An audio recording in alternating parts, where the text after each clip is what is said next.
नमस्कार दोस्तों, आपके अपने कांवत क्लासेस 2.0 चैनल पर हार्दिक स्वागत है। साथियों, आज हम आपके लिए हिंदी के 30 महत्वपूर्ण प्रश्न लेकर आए हैं, जो 27 फरवरी को 2025 में एग्ज़ाम होने वाली है। उसके लिए काफ़ी महत्वपूर्ण क्लास होने वाली है। दोस्तों, रीट भर्ती परीक्षा 2025 के लिए हमने टेस्ट सीरीज शुरू कर रखी है, जिनकी तैयारी हम प्रीवियस पेपर के माध्यम से करवा रहे हैं। अब तक जो भी साथियों माध्यमिक शिक्षा बोर्ड ने जितने भी प्री एग्ज़ाम करवाई है रीट की, उन सभी पेपरों को हम टेस्ट के रूप में लेकर आ रहे हैं। तो ये हमारा हिंदी का चौथा पार्ट है साथियों। इससे पहले 3 पार्ट हमने कंप्लीट करा दिए हैं। तो साथियों, जिन्होंने 3 पार्ट पिछले नहीं देखे हैं, तो प्लेलिस्ट में जाकर देख सकता है। और साथियों, आपके लिए ये काफ़ी महत्वपूर्ण होने वाली हैं 30 प्रश्न। अक्सर ये प्रश्न साथियों माध्यमिक शिक्षा बोर्ड बार बार रिपीट करती है। तो शुरू में जो ये साथियों गद्यांश दिख रहे हैं आपको, सॉरी पद्यांश है, जिसमें से प्रश्न 61 से लेकर 65 नंबर तक प्रश्न पूछे गए हैं। तो इन गद्यांशों को हम इतना महत्वपूर्ण नहीं मानेंगे साथियों, क्योंकि जो फर्स्ट पार्ट है हिंदी का, ये भाषा सेकंड वाला है। क्योंकि फर्स्ट पार्ट वाला हिंदी अक्सर चूज करते हैं, हिंदी का सेकंड पार्ट कोई चूज नहीं करता, तो पद्यांश वाले प्रश्न सेकंड पार्ट में पूछे जाते हैं। इसके जो प्रश्न है साथियों व्याकरण से संबंधित या पेडागोजी जो शिक्षण विधि के प्रश्न है, वो हमारे लिए महत्वपूर्ण होने वाले हैं। तो महाराणा प्रताप ने किसके रक्त के प्यासे थे? तो ये आपको बताना है, जो महाराणा प्रताप है किसके रक्त के प्यासे थे।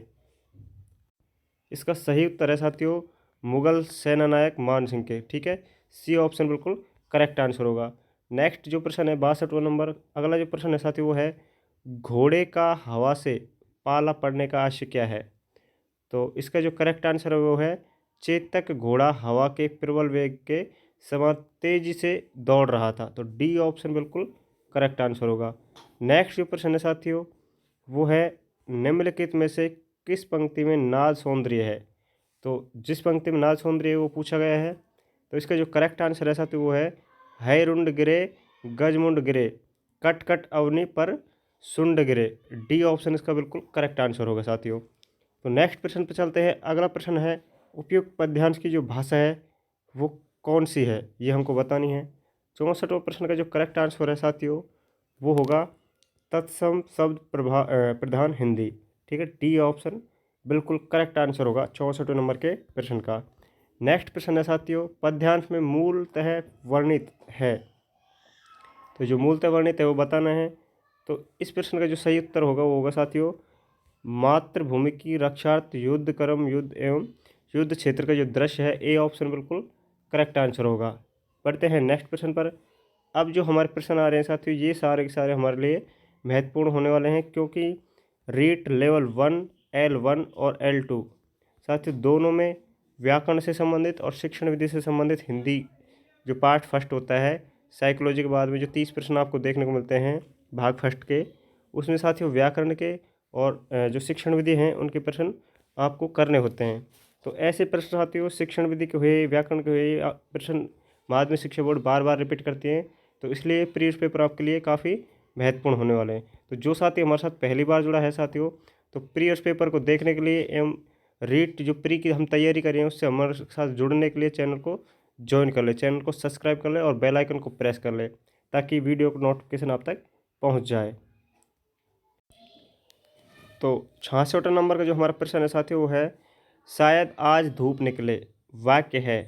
कौन सा वाक्य है हमको बताना है। संकेतार्थक वाक्य, इच्छार्थक वाक्य, विधानवाचक वाक्य या संभावनार्थक वाक्य।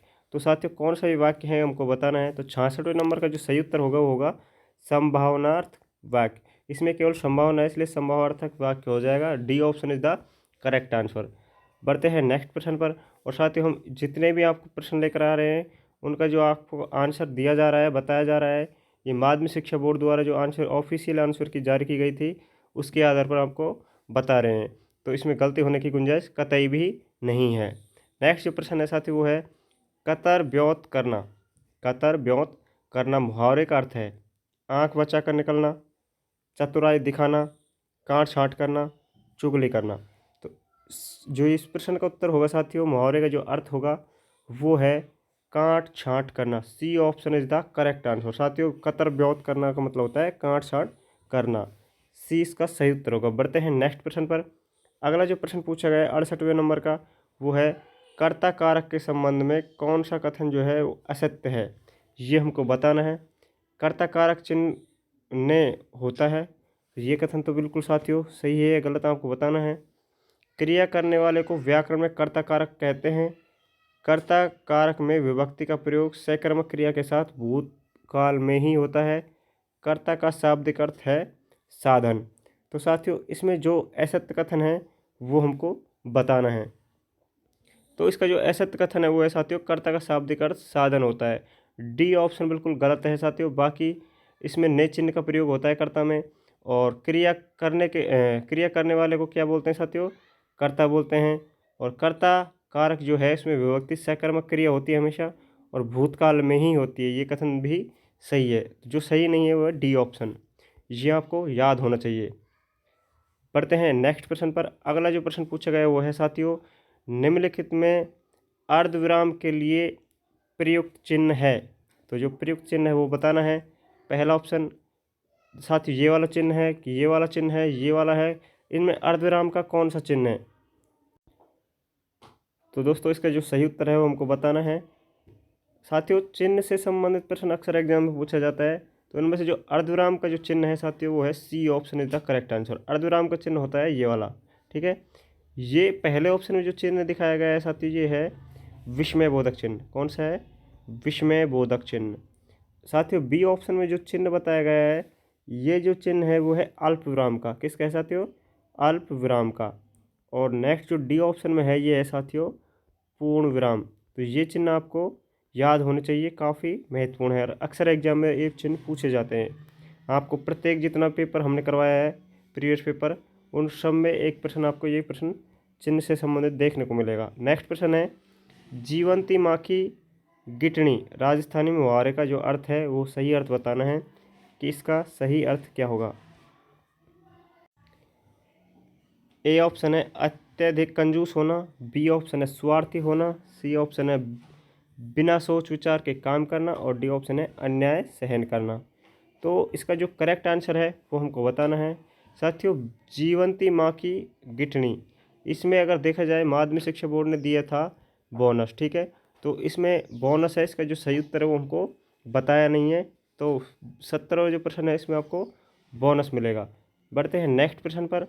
अगला जो प्रश्न है 71 नंबर का साथी वो है, विनेटिका शिक्षण पद्धति के बारे में सही कथन है। तो विनेटिका जो शिक्षण पद्धति है उसमें सही कथन बताना है। इस पद्धति का प्रयोग कार्लटन वॉर्सबर्न ने किया। इसका नामकरण अमेरिका के विनेटिका शहर में प्रयोग होने से हुआ। यह पद्धति प्राथमिक शिक्षा स्तर पर प्रयुक्त की गई है। उपयुक्त सही कथन जो सभी कथन है वो क्या है, सही है। तो इनमें से कौन सा ऑप्शन है जो सही है। 71 नंबर का जो प्रश्न है साथियों इसका डी ऑप्शन उपयुक्त सभी कथन क्या है, बिल्कुल सही है। क्योंकि इस पद्धति जो विनेटिका शिक्षण पद्धति है साथियों इसका प्रयोग किसने किया था, कार्लटन वॉर्सबर्न ने, बिल्कुल करेक्ट बात है।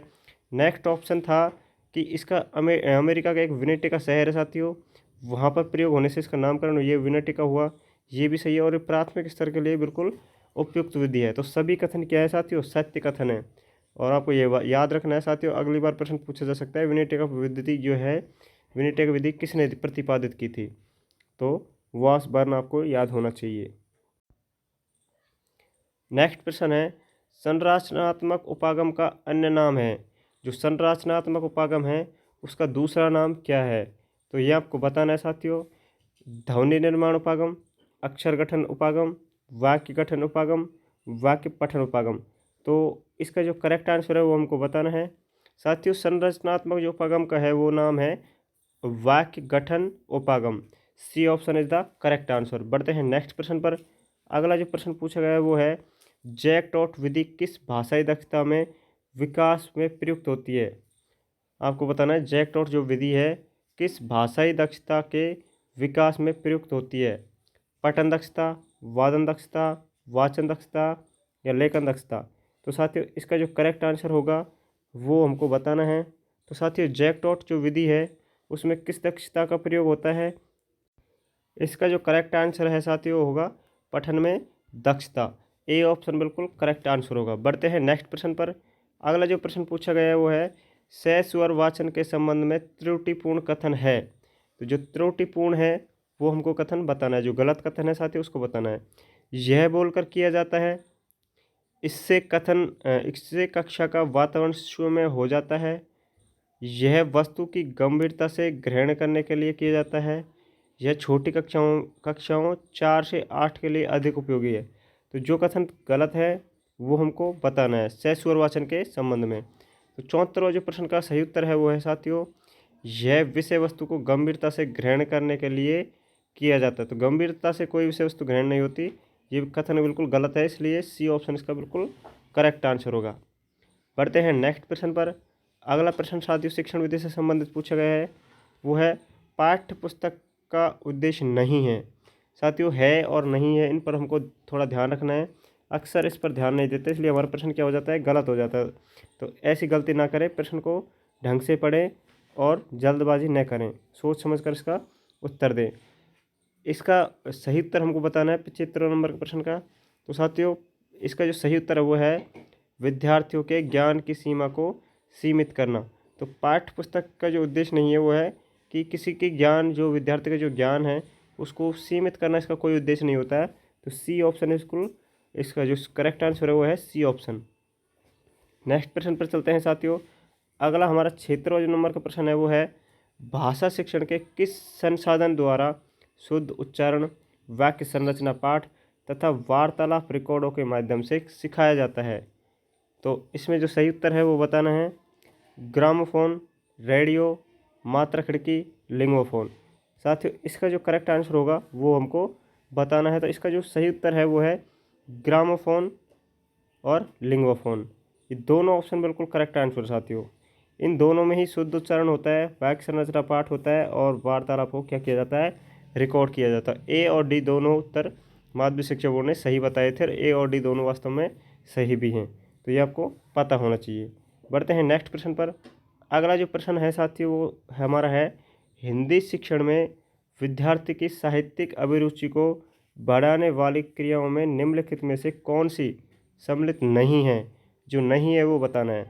कवि दरबार, भाषण, नाटक अभिनय, क्रीड़ा व्यायाम। तो इसका सही उत्तर हमको बताना है साथियों। 77वां जो प्रश्न है उसमें है क्रीड़ा व्यायाम, ठीक है। जो नहीं है वो है क्रीड़ा व्यायाम, D option is the correct answer. Next प्रश्न पर चलते हैं साथियों। अगला प्रश्न जो पूछा गया है वो है मूल्यांकन की प्रक्रिया की व्यापकता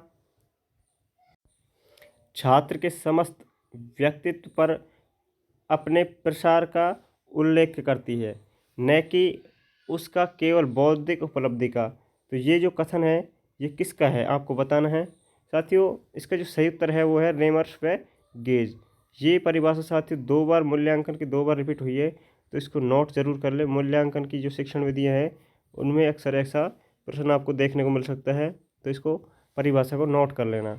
ये पिछली भर्ती परीक्षा हुई थी उसमें भी पूछा है लेवल 2 में, और इसमें भी ये पूछा गया है, तो आपको ये नोट कर लेनी है साथियों। काफ़ी महत्वपूर्ण प्रश्न है क्योंकि 2 बार भर्ती में लगातार रिपीट हुआ है। नेक्स्ट प्रश्न है किस परीक्षण के अंतर्गत विद्यार्थियों की रुचियों, अभिवृत्तियों तथा समायोजन क्षमताओं का अध्ययन किया जाता है। बुद्धि परीक्षण में, उपलब्धि परीक्षण में, व्यक्तित्व परीक्षण में, इनमें से कोई नहीं। तो साथियों इसका करेक्ट आंसर हमको बताना है। इसका जो सही उत्तर है वो साथियों व्यक्तित्व परीक्षण में, ठीक है। C option is the correct answer. बढ़ते हैं नेक्स्ट प्रश्न पर। अगला प्रश्न फिर से साथियों वही आ गया जो हम आपको बार बार बता रहे हैं। ऐसे प्रश्न अक्सर एग्जाम में 1 या 2 प्रश्न आपको देखने को मिलते हैं। उपचारात्मक शिक्षण हेतु पहले आवश्यक है, जो उपचारात्मक शिक्षण कराते हैं तो पहले क्या आवश्यक है। उपचारात्मक शिक्षण हेतु निश्चित प्रक्रिया, निदानात्मक परीक्षण, विशिष्ट उपचारात्मक शिक्षण, इनमें से कोई नहीं।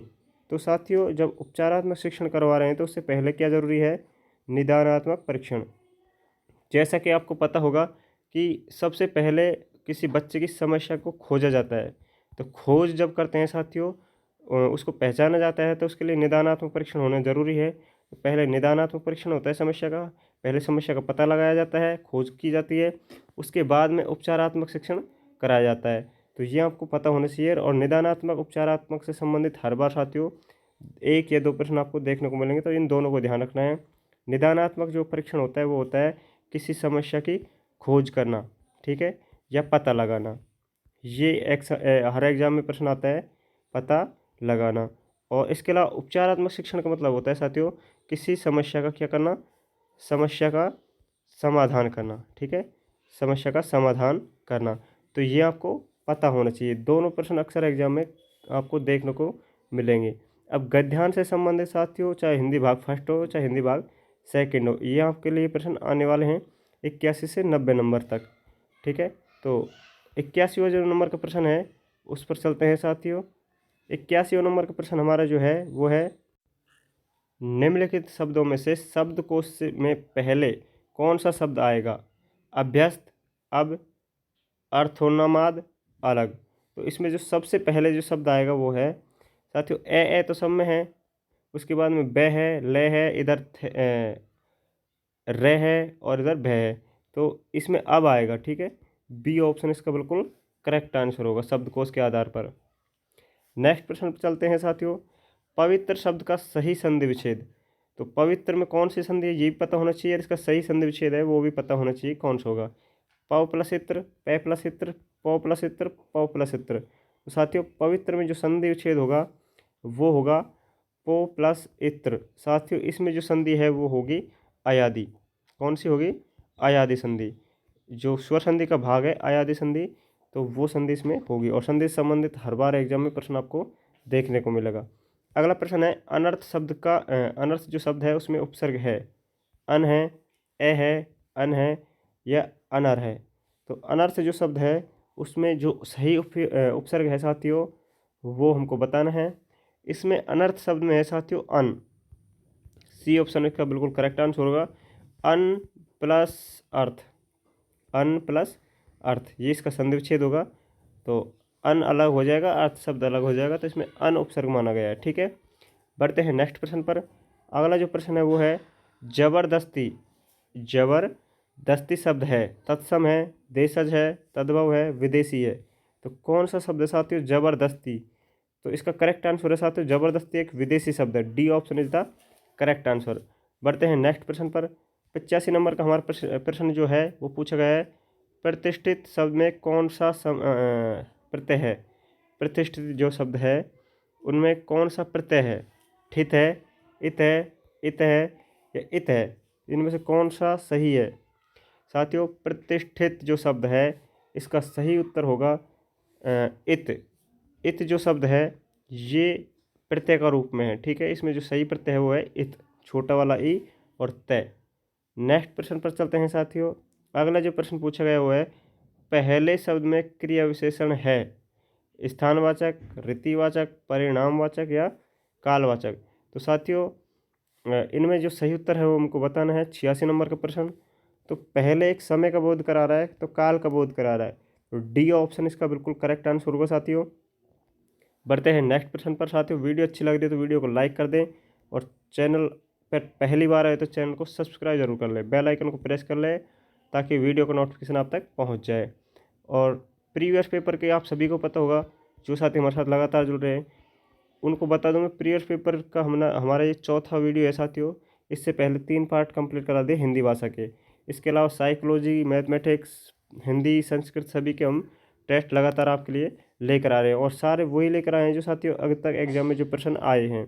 और जो आपको आंसर की हम लेकर आ रहे हैं जो ऑफिशियल आंसर की है, तो यहाँ पर गलती होने की गुंजाइश कतई भी नहीं है। तो जो साथी पहली बार जुड़ा है तो चैनल को ज्वाइन करना ना भूले। तो अगले प्रश्न पर बढ़ते हैं साथियों। 87 नंबर का जो प्रश्न है वो है, ओ शब्द लगाकर बना हुआ बहुवचन शब्द नहीं है। तो ओ शब्द लगाकर बहुवचन जो नहीं बना वो हमको बताना है। दस्तावेजों, गवाहों, बहसों, अर्थोन्माद। तो साथियों इसमें तो हमको जिसका उत्तर है तो ऑप्शन के हिसाब से ही पता लगा सकते हैं। जो अर्थोन्माद है इसमें साथियों ओ प्रत्यय नहीं लगा है, ओ से बहुवचन नहीं बना हुआ है, ठीक है। बढ़ते हैं नेक्स्ट प्रश्न पर। अगला प्रश्न जो पूछा गया वो है, जैसा पहले रहा करता था वाक्य में काल है। तो वर्तमान काल है, भूतकाल है, भविष्य काल है, हेतु हेतु मद भूतकाल है। तो सही उत्तर हमको बताना है। तो 88 नंबर का जो प्रश्न है साथियों उसका सही उत्तर होगा भूतकाल। जैसा पहले रहा था उसमें कौन सा काल होगा? भूतकाल। था, थी, थे, ये सब किसको दर्शाते साथियों? भूतकाल को। नेक्स्ट जो प्रश्न है वो पूछा गया है, निम्नलिखित में से किस समूह में सभी शब्द पुल्लिंग है। तो सभी शब्द किस ऑप्शन में पुल्लिंग है वो बताने हैं। तो इसका करेक्ट आंसर हमको बताना है साथियों। तो इसका जो सही उत्तर है वो है दुख, देश, शासन। ये सभी शब्द क्या हैं साथियों, पुल्लिंग है। डी ऑप्शन इसका बिल्कुल करेक्ट आंसर होगा। बढ़ते हैं नेक्स्ट प्रश्न पर। अगला जो प्रश्न पूछा गया है वो है साथियों, उसका क्षोभ कारक रूप बहुत से आवरणों के भीतर ढक गया। वाक्य में प्रयुक्त बहुत से जो शब्द है ये क्या है, निश्चित परिणामवाचक विशेषण, संकेतवाचक विशेषण, अनिश्चित परिणामवाचक विशेषण या संख्यावाचक विशेषण। तो इसका जो करेक्ट आंसर हो हमको बताना था। तो साथियों बहुत जो है एक परिणाम का बोध करवा रहा है, किसका, परिमाण का। लेकिन बहुत जो है एक निश्चित है, एक अनिश्चित है। तो ये होगा साथियों एक अनिश्चित, क्या हो जाएगा, अनिश्चित परिमाण वाचक विशेषण। सी ऑप्शन इसका बिल्कुल करेक्ट आंसर होगा। तो साथियों ये हमारे 30 प्रश्न कंप्लीट हुए हिंदी पार्ट 4 के, ठीक है। तो साथियों इसके बाद में हम साइकोलॉजी का जो प्रीवियस पेपर है रीट लेवल 2 का वो लेकर आ रहे हैं। तो साथियों जो साथी हमारे साथ पहली बार जुड़ा है तो वीडियो को बताएं कि वीडियो आपको कैसी लगी। वीडियो अच्छी लगे हो तो कमेंट करके बताएं साथियों। और जो साथी पहली बार जुड़ा है तो चैनल को सब्सक्राइब कर लें। मिलते हैं नेक्स्ट वीडियो में। धन्यवाद।